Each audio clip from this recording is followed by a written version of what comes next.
You are listening to the life of Jesus Christ in a year from the visions of Anne Catherine Emmerich. From TAN, I'm Father Edward Looney, and each day I will be reading and offering commentary to guide you through Anne Catherine Emmerich's magnificent mystical revelations.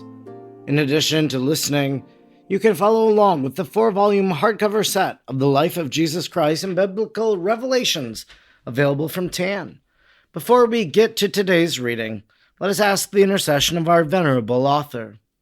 O blessed Anne Catherine Emmerich, devout and pious follower of Christ, who patiently endured the frailty of this mortal condition, who humbly received the honorable marks of Christ Jesus on your hands, feet, side, head, and chest, the marks which you were blessed by the Lord to witness for yourself in his own sufferings. We graciously ask for your intercession with God, that we sinners may be forgiven of our sins, and be drawn more completely into spiritual communion with Christ, our Lord and Savior. We ask this in the name of the most holy Lamb of God, and through the intercession of Holy Mary, our Mother. Amen. Today is day number 48, and in this episode we'll continue reading from Volume 1, the section treating the Most Holy Incarnation. Today we'll be reading number 25 and 26. 25. The Murder of the Innocent Children. I saw the mothers with their boys from infants in the arms up to the age of 2 years going to Jerusalem. They were from those different places around the holy city in which Herod had placed garrisons, and in which, by means of officials, he had issued a proclamation to that effect, vis-a-vis from Bethlehem, Gilgal, and Hebron. I saw many women, even from the Arabian frontiers, taking their children to Jerusalem, and these had more than a day's journey to make. The mothers went in bands, some with 2 children and riding on asses. On their arrival in the city, they were all conducted to a large building, and the husbands who accompanied some of them dismissed. The mandate was joyously obeyed, for the poor people imagined they were going to receive a reward. The building into which the mothers and their children were ushered was not far from the house occupied by Pilate at a later period. It stood alone, and so encompassed by walls that no one outside could hear anything going on within. A gateway through double walls led into a large court, enclosed on all sides by buildings. Those to the right and left were of 1 story. That in the middle, which looked like an old, deserted synagogue, was 2 stories in height. From all 3, doors opened into the court. The middle building was a hall of justice, for I saw in the court before it a stone block, pillars with chains, and such trees as could be bound together by their branches, and then suddenly snapped asunder in order to tear people to pieces. The mothers were led through the court and into the 2 side buildings, where they were shut up. It looked to me at first as if they were in a sort of hospital or laser house. When they saw themselves thus unexpectedly deprived of liberty, they began to fear, to cry, and to lament. The lower story of the court of justice was a great hall, like a prison or guard room. The upper one was also a large hall, from which windows opened upon the court. The officers of justice were assembled in the latter, rolls of writing lying before them on tables. Herod himself was there. He wore his crown and a purple mantle bordered with black and lined with white fur. He stood at the windows with many others, looking down upon the slaughter of the innocents. The mothers, one by one, with their boys, were summoned by the side buildings into the great hall under the judgment hall. On their entrance, the children were taken from them by the soldiers and carried out into the court, where about 20 others were actively at work, with swords and lances piercing the little creatures through throat and heart. Some of the children were still in swaddling clothes, infants in the mother's arms, while others, able to run around, wore little woven dresses. The soldiers did not remove the children's clothing, but having pierced them through the heart and throat, they grasped them by one arm or leg and slung them together in a heap. It was a terrible sight. The mothers were, one after another, pushed back into the large hall by the soldiers. When the fate of their little ones dawned upon them, they raised a frightful cry, tore their hair, and clung to one another. There were so many of them, and toward the last they were so crowded together that they could scarcely stir. I think the slaughter lasted till near evening. The bodies of the murdered children were buried together in a great pit in the court. I saw the mothers that night fettered and taken back to their homes by the soldiers. Similar scenes were enacted in other places, for the massacre was carried on during several days. The number of the holy innocents was indicated to me by another number which sounded like Dusin, and which I had to repeat until, I think, the whole amounted to 707, or 717. The place of the children's massacre in Jerusalem was the subsequent Hall of Justice, and not far from that of Pilate, but it was at this time very greatly changed. At Christ's death, I saw the pit in which the murdered children were buried fall in. Their souls appeared and left the place. Elizabeth had fled with John into the desert after a long search. She found a cave, and there she remained with him for 40 days. After that, I saw that an Essenian belonging to the community on Mount Horeb and a relative of Anna the prophetess brought food to John. At first, every 8, afterward every 14 days, and otherwise provided for him. Before Herod's persecution, John could have been hidden in the neighborhood of his parents' house. But he had made his escape into the desert, impelled by divine inspiration. He was destined to grow up in solitude, apart from the intercourse with his fellow beings, and destitute of the customary nourishment of man. I saw that the wilderness produced certain fruits, berries, and herbs. 26. The Holy Family go to Maturea. The Holy Family left Heliopolis on account of the persecution they there endured, and because Joseph could not obtain work. They took by roads and went still further into the country, journeying southward toward Memphis. Passing through a little town not far from Heliopolis, they halted in the forecourt of an open pagan temple, and sat down to rest, when all, on a sudden, down tumbled the idol, and fell to pieces. It had the head of an ox, with triple horns, and several cavities in the body, to receive the sacrifices that were to be consumed. At once arose a tumult among the pagan priests. They seized the Holy Family and threatened them with punishment, but one of them represented to his companions, as they were consulting what measures to take, that the best thing for them to do would be to commend themselves to the God of these strangers. For he remembered, he said, what plagues had come upon their forefathers, when they had persecuted those people, and that upon the night of their departure from Egypt, the firstborn in every house had died. These words were effectual, and the Holy Family was left in peace. The pagan priest who had spoken for them went soon after to Maturea, with several of his people, and there joined the Holy Family and the Jewish community. Mary and Joseph next went to Troja, a place on the eastern side of the Nile opposite Memphis. It was large and very dirty. They had some idea of remaining there, but they were not well received. Indeed, they could get not even a drink of water, much less a few dates, for which they begged.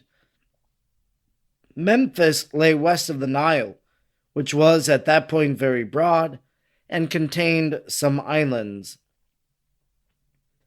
A part of the city lay also on this side of the river, and in Pharaoh's time, a large palace with gardens and high towers, from which Pharaoh's daughter often looked out on the country around. I saw the spot upon which, among the tall bulrushes, the child Moses was found. Memphis was like 3 cities in one, for it was built on both sides of the Nile, and appeared also to be connected with Babylon, a city lying eastward of the river and nearer to its mouth. In Pharaoh's time, the country in general around the Nile between Heliopolis, Babylon, and Memphis was so covered with high stone dams and buildings and so linked together by canals that those three cities presented the appearance of one large city. But at the time of the Holy Family, all were separate, immense wastes intervening between them. The holy travelers proceeded northward from Troja, along the river toward Babylon, a dirty, low-lying city. Between the Nile and Babylon, they took the route by which they had come and returned a distance of about 2 hours. Buildings and ruins were scattered here and there along the whole road. After crossing a small branch of the river or a canal, they reached Matarea, which was built upon the tongue of land jutting out into the Nile. The river bathed the city on 2 sides. It was, in general, a wretched enough place, built only of date wood and solid mud covered with rushes. Joseph found plenty of work here. He built more substantial houses of wicker work with galleries around them, to which the occupants could go for air and recreation. Here, the Holy Family dwelt in a dark, vaulted cave that lay in a retired spot on the land side, not far from the gate by which they had entered. Joseph, as at Heliopolis, built a light screen before it. One of the idols in a little temple fell at their arrival, and later all the others did the same. The people were in consternation, but one of the priests quieted them by recalling to their remembrance the plagues of Egypt. After some time, as a little community of Jews and converted pagans gathered around the Holy Family, the priests gave over to them the little temple whose idol had fallen at their coming, and Joseph turned it into a synagogue. Joseph was like the patriarch of the community. He taught them how to sing the Psalms correctly, for Judaism in those parts had greatly deteriorated. Only the poorest Jews dwelt here in Babylon, and that in the most wretched dens and caves. But in the Jewish settlement between On and the Nile, they were numerous and better off. They had a regular temple, for they had lapsed into frightful idolatry. They had a golden calf, a figure with an ox's head, around which were ranged other representations of animals like polecats or ferrets. These last mentioned animals defend people against the crocodile. They had, too, an imitation of the Ark of the Covenant and horrible things in it. The idolatry they practiced was of the most shameful kind, and in a subterranean hall they carried on the most infamous wickedness, deluded by the hope that from it their Messiah should come forth. They were exceedingly stiff-necked and would not be converted. Later on, however, many of them left that settlement and went to Babylon, about 2 hours distant. In doing so, they could not, on account of the numerous dikes and canals, travel by a straightway road. They had to make a detour around On. These Jews of the land of Goshen had already made the acquaintance of the Holy Family, while the latter abode in On. Mary, while there, had done various kinds of work for them, such as knitting and embroidering covers and bands. She would never undertake works for vanity or extravagance, but only useful things and religious vestments. I saw women bringing work to her which they wanted done in accordance with the requirement of vanity and fashion, and Mary returning it, although so much in need of the pay she would have received for it. The women mocked and scornfully derided her. The Holy Family at first suffered greatly from want. Good water could not be had, and wood failed. The inhabitants used only dried grass and reeds for their cooking. The Holy Family generally ate cold food. Joseph had plenty to do. He improved the poor huts for the people, but they treated him almost like a slave, giving him for his labor only what they themselves thought proper. Sometimes he brought home something as a remuneration for his work, and sometimes he brought nothing. The people were very unskillful in building their huts. They had no wood, excepting here and there a log or two, and even if they had wood, they had no tools to shape it, for they had only knives of bone or stone. Joseph had brought the most necessary tools with him. The Holy Family were soon settled, and somewhat comfortably. They had little stools and tables, wicker screens, and a well-ordered fireplace also. The Egyptians ate sitting flat on the ground. In the wall of Mary's sleeping place, I saw a recess that Joseph had hollowed out, and in it was Jesus' little bed. Mary's couch was beside it, and I have often seen her by night kneeling in prayer to God before that little bed. Joseph slept in another enclosed corner. The oratory of the Holy Family was in a passage outside.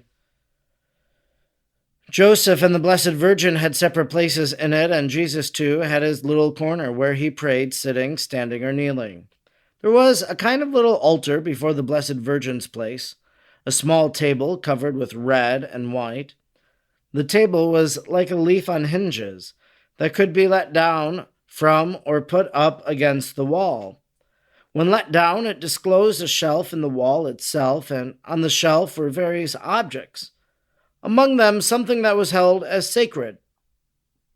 I saw little bushes and pots, formed like chalices, a withered, though still whole branch, on top of which was the lily that had blossomed in Joseph's hand when he had been chosen by lot in the temple for Mary's spouse, and something like fine, thin white sticks that were placed crosswise in the rounded part of the recesses.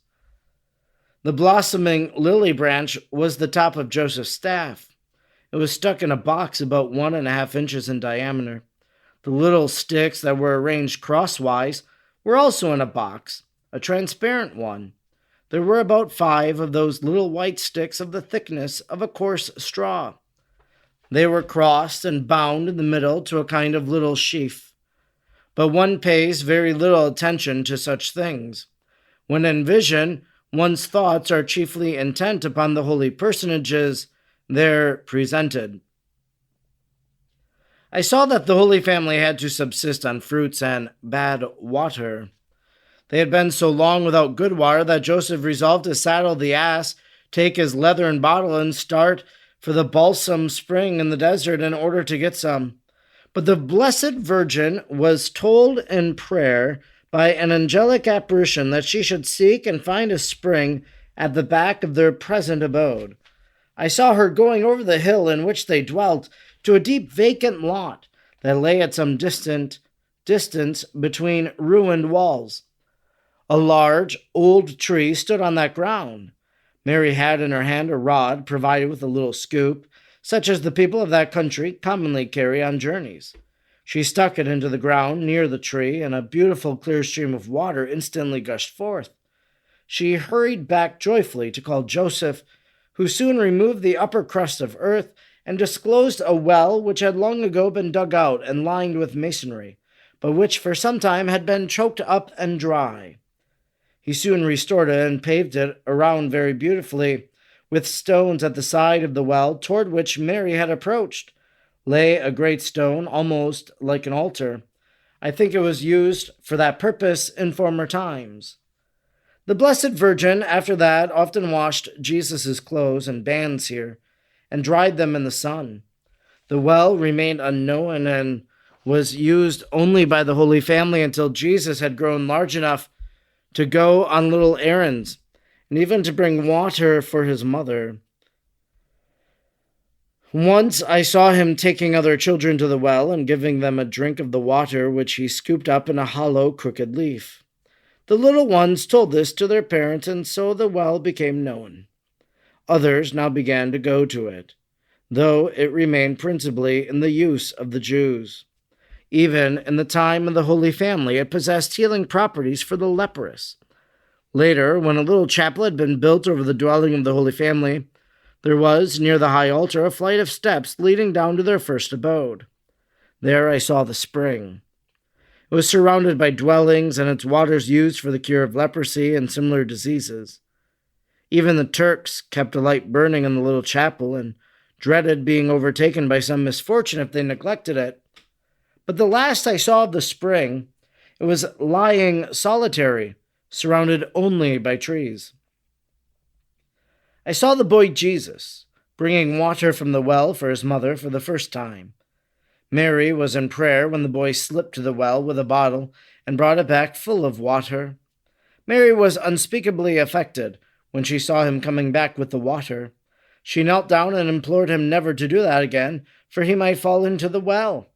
But Jesus replied that he would take care, and that he wanted to render her that service whenever she needed it. If Joseph happened to be working at a little distance from home, and did he leave a tool lying behind, I used to see the boy Jesus running after it and bringing it to him. The boy noticed everything. I think the joy that Mary and Joseph experienced on his account must have outweighed all their sufferings. Though perfectly childlike, he was very wise, skilled in everything. He knew and understood everything. I often saw Mary and Joseph filled with unspeakable admiration. When the boy Jesus took to their owners the covers embroidered or woven by his mother, who hoped to receive bread in return for her work, I often saw him teased at first, and consequently sad. But after a while, the Holy Family was very much loved by the people. I saw other children giving Jesus figs and dates, while many of their elders sought the Holy Family for help and consolation. All in trouble said, "Let us go to the Jewish child." I saw the boy going on all kinds of errands, even to a Jewish town a mile distant, to get bread in exchange for his mother's works. The wild animals, numerous on his route, did him no harm. On the contrary, they and even the serpents showed him affection. Once I saw him going with other children to the Jewish town. He was weeping bitterly over the degradation of the Jews. When he went for the first time alone to that Jewish town, he wore also for the first time the brown robe woven by Mary. It was trimmed around the border with yellowish flowers. I saw him kneeling and praying on the way. 2 angels appeared to him and spoke of Herod's death, but he said nothing of it to his parents. This concludes our reading of number 25 and 26 today. And now we begin our reflection upon what we have just read and heard. December 28th on the church calendar, we remember the Holy Innocents, and really that's what we get here today. And I do know that Maria of Agreda, she treats this as well, so it'd be interesting maybe, for me on the Feast of the Holy Innocents, to write something for publication somewhere online, just again comparing these two accounts. What does Maria of Agreda say? What does Anne Catherine Emmerich say? What are the commonalities? What are the differences? But of course, this is a very sorrowful scene. And I guess, in my own imagination and wondering about this, I always thought, well, these guards went home to home looking for a child, and they would kill the child in the home. But it seems from our reading today that Anne Catherine Emmerich sees them gathering mothers and child together. And then, as they gather together, they take the infant and they kill the infant. There's a line here. It was a terrible sight. As I read what was happening, I could see it. And yes, a terrible, horrible image came to mind.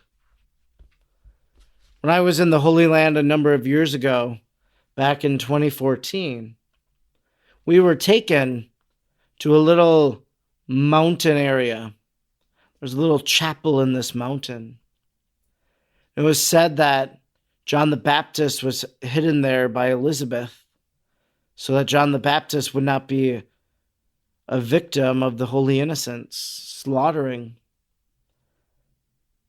I just remember being very moved by that visit.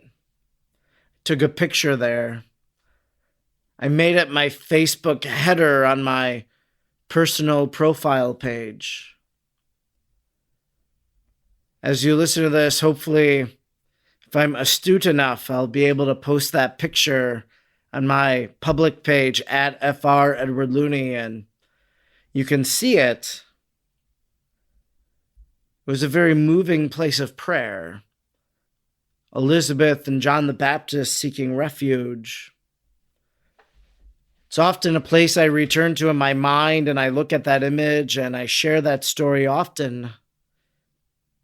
And a lot of people think, I never realized, yes, that's right, John the Baptist would have had to have survived. So there's a reflection on the Holy Innocents, just the great tragedy of it all. Kind of another image that came to mind was just a lot of the images from the Nazi concentration camp. Kind of seeing that as giving an image to what was happening here a little bit. In section number 26, the Holy Family goes to Mataria. For whatever reason, Joseph finds it difficult to find work. Joseph, though, he begins a synagogue in the little town.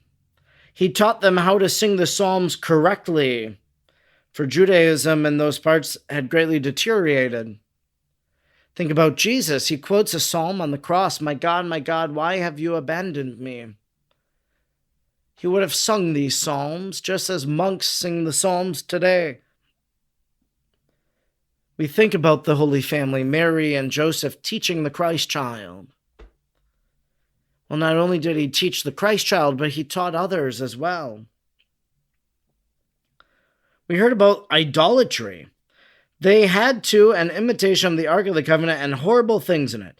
The idolatry they practiced was of the most shameful kind. What is the idolatry of today? What have we made into an idol? What is a false idol that needs to be destroyed? The women mocked and scornfully derided Our Lady. We know people deride Our Lady even still today, mocking her as Mother of God. I see it so often on social media. It was happening while she was alive. So many people acknowledge the goodness of Mary, that there is something different about her, but there are those jealous, those envious, those who mock her. And then we hear too, the Blessed Virgin was told in prayer by an angelic apparition that she should seek and find a spring at the back of the present abode, and they go and they find that spring. Mary receiving an angelic apparition. So this was something ongoing, not only the Annunciation, but now at different moments of her life, receiving the angels. Surely the angels surrounding the Holy Family, Mary, the Queen of Angels, Jesus, the Lord of the Angels, receives that angelic apparition. And a spring of water makes me just think about how Our Lady discovers a spring and how later she will instruct Bernadette to discover a spring of water in Lourdes, France. Jesus wanting to render service to his mother. Beautiful little image. Jesus doing little chores, serving his mother. We heard the boy noticed everything. Well, Jesus notices everything about us. He noticed a lot of things in his public ministry that so many people overlooked. Jesus notices everything. And maybe the personal reflection question here is, well, what does Jesus notice about me right now? Two more things as our reading came to a close. People in the village, let us go to the Jewish child. Even in his childhood, people were seeking him out, just as people sought him out in the Gospels. Let us go to the Jewish carpenter, they would say later. And then finally, Jesus praying, two angels appearing to him. speaking of Herod's death. Just get a sense of the invisible serving that which is visible. Very powerful.